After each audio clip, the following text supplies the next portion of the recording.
ଦଳାଚକଟା ଘଟଣା ମୃତକଙ୍କ ପରିବାରକୁ ସହାୟତା ରାଶି ଘୋଷଣା କଲା ରେଳ ବିଭାଗ। ମୃତକଙ୍କ ପରିବାରକୁ 10 ଲକ୍ଷ ଲେଖାଏଁ ସହାୟତା ରାଶି ଘୋଷଣା। ସେହିପରି ଗୁରୁତରଙ୍କ ପାଇଁ 2.50 ଲକ୍ଷ, ଆହତଙ୍କ ପାଇଁ 1 ଲକ୍ଷ ଲେଖାଏଁ ରେଳ ବିଭାଗ ପକ୍ଷରୁ ଘୋଷଣା କରାଯାଇଛି। ଏହି ଦଳାଚକଟା ଘଟଣାରେ ଗଭୀର ମର୍ମାହତ ହୋଇଛନ୍ତି ରାଷ୍ଟ୍ରପତି ଦ୍ରୌପଦୀ ମୁର୍ମୁ। ପ୍ରଧାନମନ୍ତ୍ରୀ ନରେନ୍ଦ୍ର ମୋଦି ମଧ୍ୟ ଶୋକ ପ୍ରକାଶ କରିଛନ୍ତି। ମୃତକଙ୍କ ପରିବାର ପ୍ରତି ସମବେଦନା ମଧ୍ୟ ଜଣାଇଛନ୍ତି। ଆହତଙ୍କ ଆଶୁ ଆରୋଗ୍ୟ କାମନା ମଧ୍ୟ କରିଛନ୍ତି ପ୍ରଧାନମନ୍ତ୍ରୀ।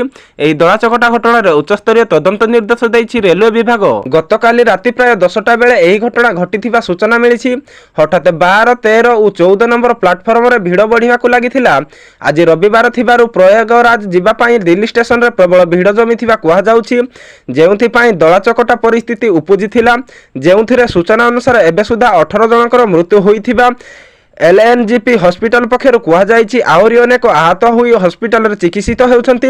ମୃତକଙ୍କ ମଧ୍ୟରେ 14 ଜଣ ମହିଳା ଥିବା ସୂଚନା ମିଳିଛି।